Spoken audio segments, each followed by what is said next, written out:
Ryder and Lisa replay. Brought to you by Action Furnace. Fixed right or it's free. Play 107. Have you ever had anything banned from your house, whether you were a kid or maybe you're the parent now that's banning something? I remember when I was a kid, my dad did not like us watching Maury or The Simpsons, so we just watched it when he wasn't home. Maury makes sense to me. Yeah. The Simpsons, I remember when it first came out and people were like, oh, there's a son who's back-talking his father? Well, we can't be watching that. The backlash from The Simpsons was it was very disrespectful to call your parents by their first name. Well, and don't have a cowman, that he'd say things like that to his dad. And doy, duh, like whatever, the belching, all of it. Right. Parents hated it. But Maury would always be on when my dad was pulling into the driveway. So my sisters and I would watch it and we'd be listening for his vehicle and we'd turn it off immediately. Shut her down, yeah. There's a lady that is in the news because she is banning something from her house and wants it banned from all houses. Listen to this. She was on the news.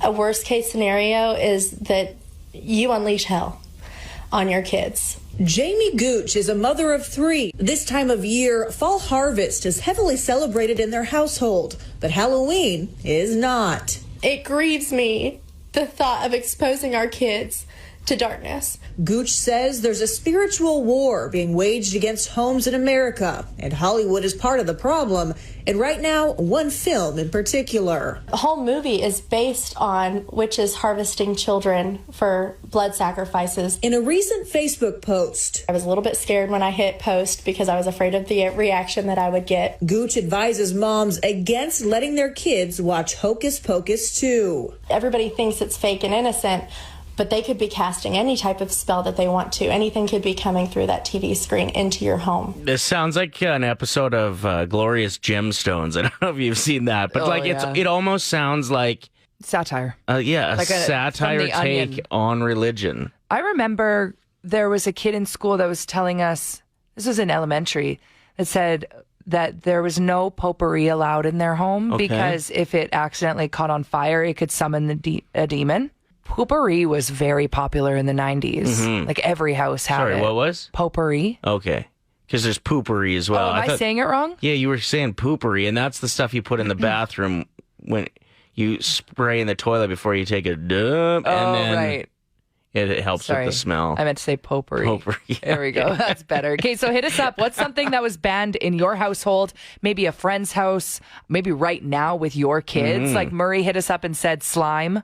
Okay. Not allowed in their house. And I get it. Slime is a disaster. I don't let my daughter watch YouTube. So many times I'd walk into the room and be like, what are you watching? Yeah, that's inappropriate. There's so many weird things on there. Yeah, and like adults pretending they're doing kid voices and opening gifts and stuff. I was like, you're learning nothing from this. Go watch Caillou. No, Caillou's not better. Caillou is such a brat. He is the worst influence on children. Well, that's what I meant, though. Like, it was better to put her in front of that than some of those YouTube shows. What was banned from your house when you were a kid? My parents wouldn't let me own a video game console. Well, your parents quite religious. Maybe they thought it would rot your brain. They'd rather you be reading. They weren't like super religious. Oh, really? Okay. We went to church every Sunday, but it wasn't about that. It was just they knew that they'd never see me again.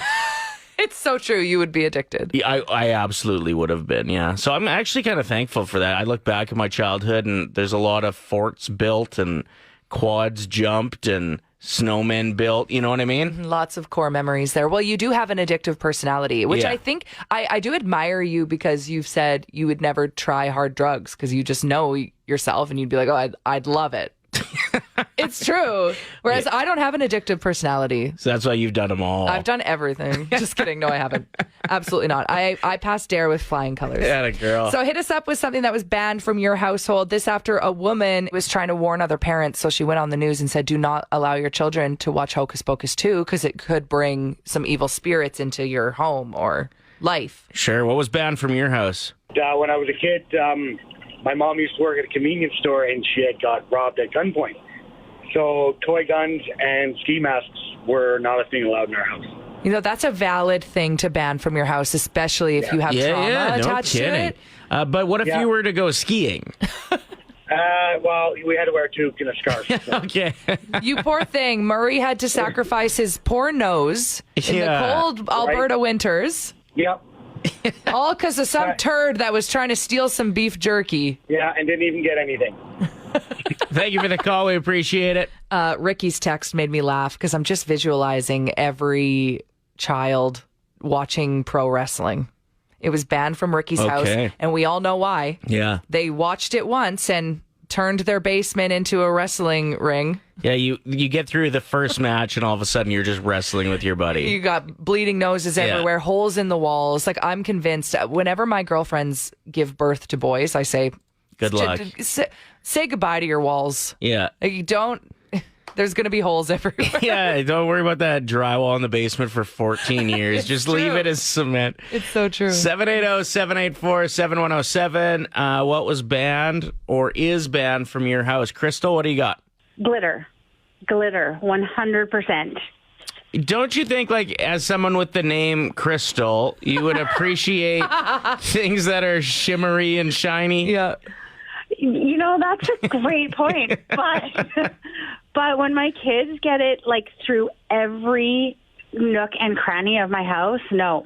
Just no. Yeah, I remember there was a stretch there about kindergarten, grade 1 for my daughter where every birthday party, like, it would just, the gift bags would be loaded with glitter. Yeah, why? Yeah. Why are we putting it in gift bags? Or the actual, like, tissue paper would have glitter attached to them, and that would come off, and you could never get it off of your skin. Yeah. Right? It falls off, exactly. And then, it ends up in your skin, on the carpet, throughout the house, on my dogs. Just no.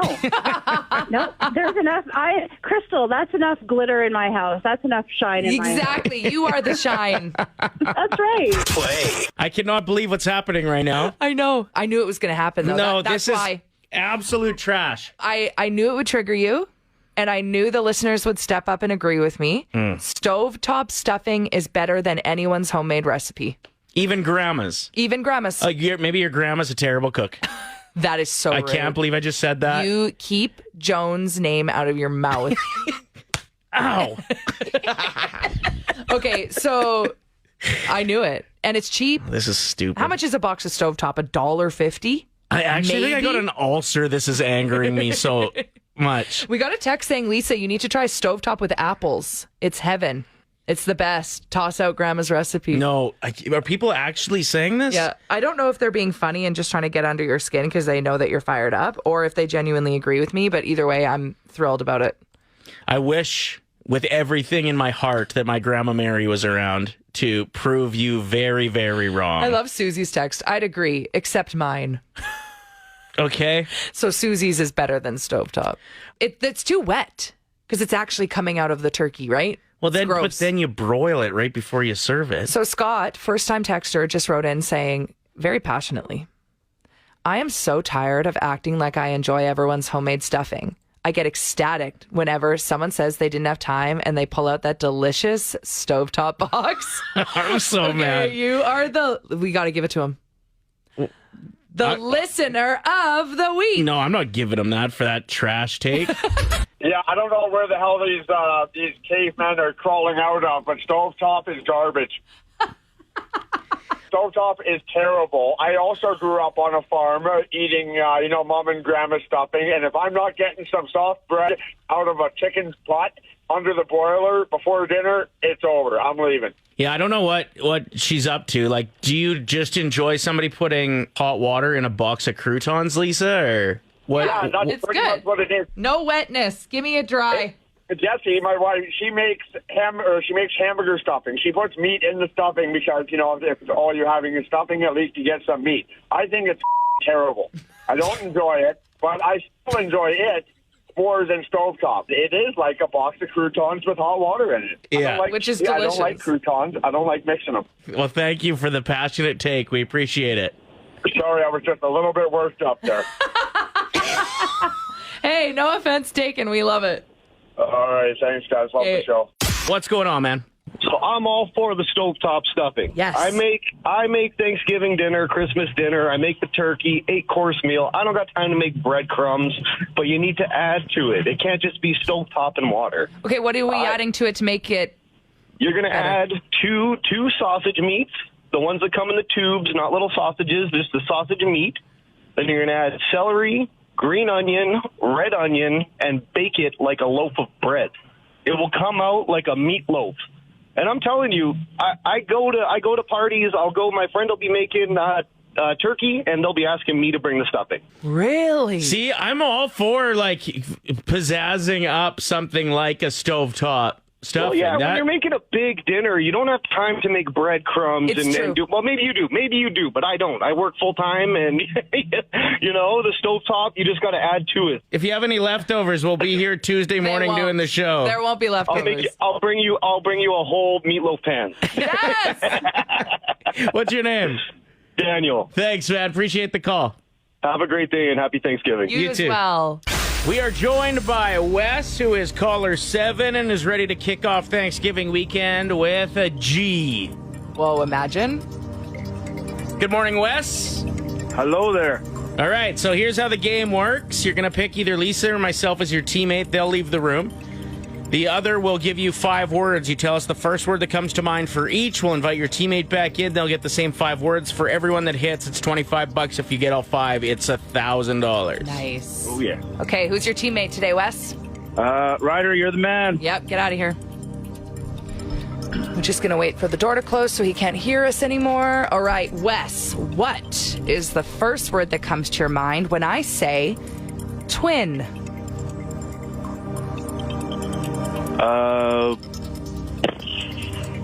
Sibling. Lips. Mouth. Oh, sorry. Kiss. Kiss, okay. Kiss. Suspect.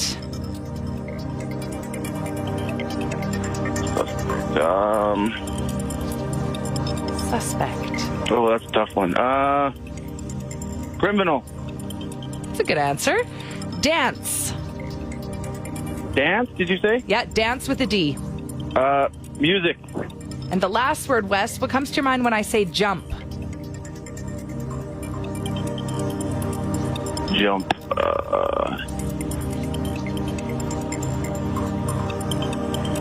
Jump.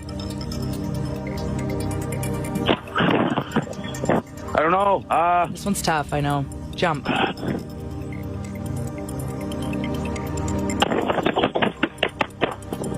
Jump. Hi, I don't know. Hi? That's a good answer. All right, Ryder, come back in. You ready? That was a tough one. Ryder's coming in like he's walking into a boxing match, so he's ready to win you some money, Wes. All right. Ryder, what comes to your mind when I say twin? Ooh. Twin. We're struggling today. Oof. This is tough. Twin. Sibling? That's right. Yes. This is going to be the longest round of 1K wordplay ever. You should have heard how long it took Wes to say a word on the last one. Well, that one was tough. It was a tough start, but he said it right away. Lips. Oh, I'm torn between 2 words here. Lips. Let's go with mouth.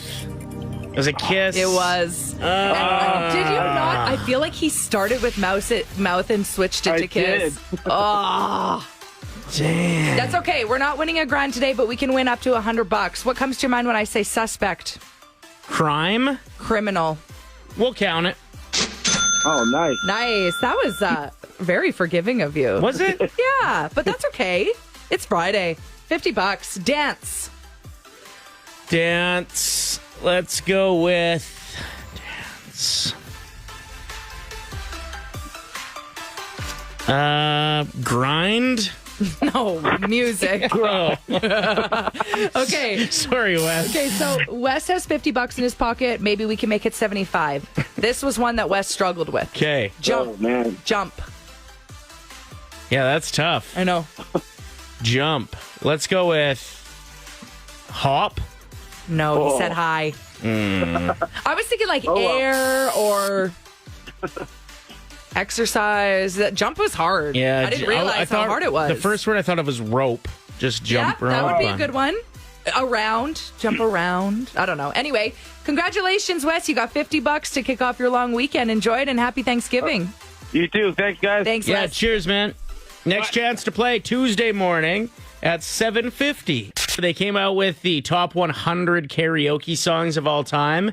Are you ready to blast through the top 10 here? Absolutely. Please tell me that the Grease Mega Mix is in there. It is not. What? At number 10, we have Brandy and Monica's The Boy Is Mine. 9, Bonnie Tyler, Total Eclipse of the Heart. Garth Brooks at 8 with Friends in Low Places. Okay. Super Bass by Nicki Minaj at 7. Ooh, that one's a really fun one to sing. Some Canadian content here. Alanis, You Oughta Know at 6. Okay. Lady Gaga and Bradley Cooper, Shallow at number 5. Love it. 4, Bohemian Rhapsody. Now, keep in mind, these are songs that cater to the audience, not the person singing. The crowd has to be having as much fun as the singer. It's selfish if you go up there and sing a 6-minute long song that nobody else is having a good time listening to. That's why Bohemian Rhapsody is okay, even though it's long, because it's so different throughout the song. Diverse, and people like to sing along to it. Continue. Well, and even like Gaga and Bradley Cooper's Shallow isn't fun. It doesn't set a fun vibe, but there are the reasons in this article as to why, there's room for sad songs and love songs in this list. Mm-hmm. At number 3, I Will Survive by Gloria Gaynor. Number 2, interesting. Backstreet Boys, I Want It That Way. Do you do all the parts? Like, that's what's strange about that. You can go up with your friends and sing it. Yeah? You think you could find 4 other grown men to go and sing Backstreet Boys at a drop of a hat? If you're at karaoke, what else are you there for? No, like, I could do it with, I'm usually there with maybe 4 people is why I'm saying that. Actually, now that I think about it, sometimes when I've gone up to do Wannabe by Spice Girls, there's like 2 of us, so we'll do all the parts. But how do you decide who sings what? Exactly. You got to rehearse. So I'm not there for that, and I'm not there for number 1 either. Oh, number 1 is so good. Shania Twain hit the number 1 spot, and you want to sing a little bit of it to prove that it deserves to be number 1. I don't want to sing a little bit of it. Quit trying to make me look like a stage hog. Lisa wants the microphone, everybody. No. I just want to prove to you that when the beat comes in, we got a text yesterday into our show when we played Man, I Feel Like a Woman, and the text said, every time this song starts, it makes me want to kick down a door. And just give her. It's true. Listen to this. All right. Ready? Well, take it away. It's the karaoke version. Well, where is it? Oh. Let's go, girls. See? That's it? That's all you have to... I don't do anything else. You're not going to do anything else? I'm going out tonight. I'm feeling all right. Let it all hang out. Okay, I get it. Free to make some noise. You can like strut around the room, like talk right to tables. It's so fun. Yeah, okay. Number 1's aggressive. I still think that Grease Mega Mix needs to be in the top 10, but it's not. I digress. I think there was a clear number 1, and I'd like to perform a bit of it. If you don't mind, that wasn't even in the top 10, and that's ridiculous. Is it the number 1 voted song on the text line so far, which is Baby Got Back? I'm very shocked to see how many people enjoy choosing that at karaoke. No, I never see people perform it. That's not the one I thought should be at number 1. This is...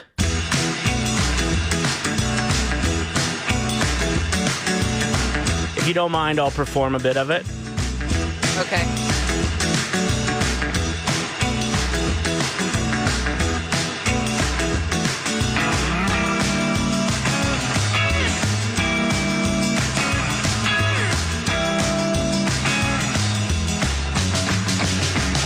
Tequila. That's it. Is that the only lyric? Yeah, but they say it again. Oh. We only have to wait a minute and a half for it. Yeah, we're not doing that. This is a perfect song to go up if you want to actually have a shot of tequila every time you sing it, because there's enough time for the bartender to pour you a new one. That's a really good challenge, actually. Might try that tonight. Here's another terrifying episode of Terror Tales. So this was submitted to us by Karen, who actually used to be my boss when I worked in a tanning salon in St. Albert years ago. Does it have to do with someone getting locked in a tanning bed? No. That would be scary. So Karen emailed me and said, this happened over many years and would be sporadic. You know when you're all tucked in bed and someone sits on the edge of the bed and the sheets kind of tug away from you? This would happen to me. Not every night. And sometimes months would go by with nothing happening. But when it did happen, it was so evident that it was happening. It always occurred when I would go to bed earlier than my husband, who was still downstairs watching TV or just not home at all. I sleep with earplugs, so I would never hear anything, and it would usually be before I was totally asleep. I would just always feel the tug. I would bug my husband about when he gets undressed or is taking off his socks to just never sit on the bed because he acted like he was 500 pounds bouncing around. So when this happened, I'd roll over to expect to see him getting into bed so I could yell at him for waking me up, but he was never there. Oof. It didn't terrify me completely, but it certainly gave me an uneasy feeling and would leave me laying there stiff as a board. This went on for many years in different homes that we lived in. Was it someone watching over me? Someone saying goodnight before I'd fall asleep? I just hope it's someone I once knew. It felt kind of friendly, so I'm thinking maybe.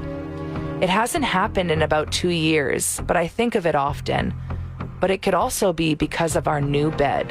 We got it 2 years ago, and you can't feel when someone's moving around. Oh, that's creepy.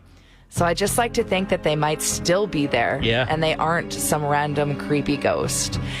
With an updated mattress, like those commercials you see where they drop the bowling ball and there's no movement, there could potentially still be a spirit or a ghost sitting there. She just can't feel the tug anymore. I bet that ghost is so disappointed. I know, like, why would you update your mattress? Nobody notices me. I don't think I hate anything more than getting terrified right before bed. It's so hard to fall asleep, and then when you do, there's like a 50% chance your dreams are screwed. Yeah, when you're laying in bed and you hear something or feel something, it is the worst. Thank you for the submission, Karen. Get yours in. Ryder at play107.com. Unnecessary swearing is a segment we do, and this can happen to any political party with any stance, or even to athletes, movie stars.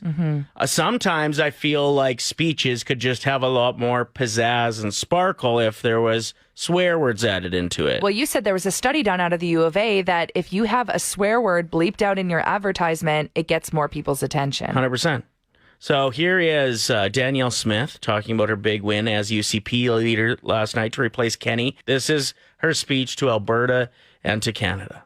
My fellow Albertans, over the last 117 years, we have written a remarkable story together. It's a story of pioneers and farmers, entrepreneurs and innovators, communities and share. A place where the best and brightest come from every corner of this world to join with us in building share, to live, to work, and to raise our families. Tonight marks the beginning of a new chapter in the Alberta story. It is time for Alberta to take its place as a senior partner in building a strong and unified Canada. This is the Ryder and Lisa replay. Brought to you by Action Furnace. Fixed right or it's free.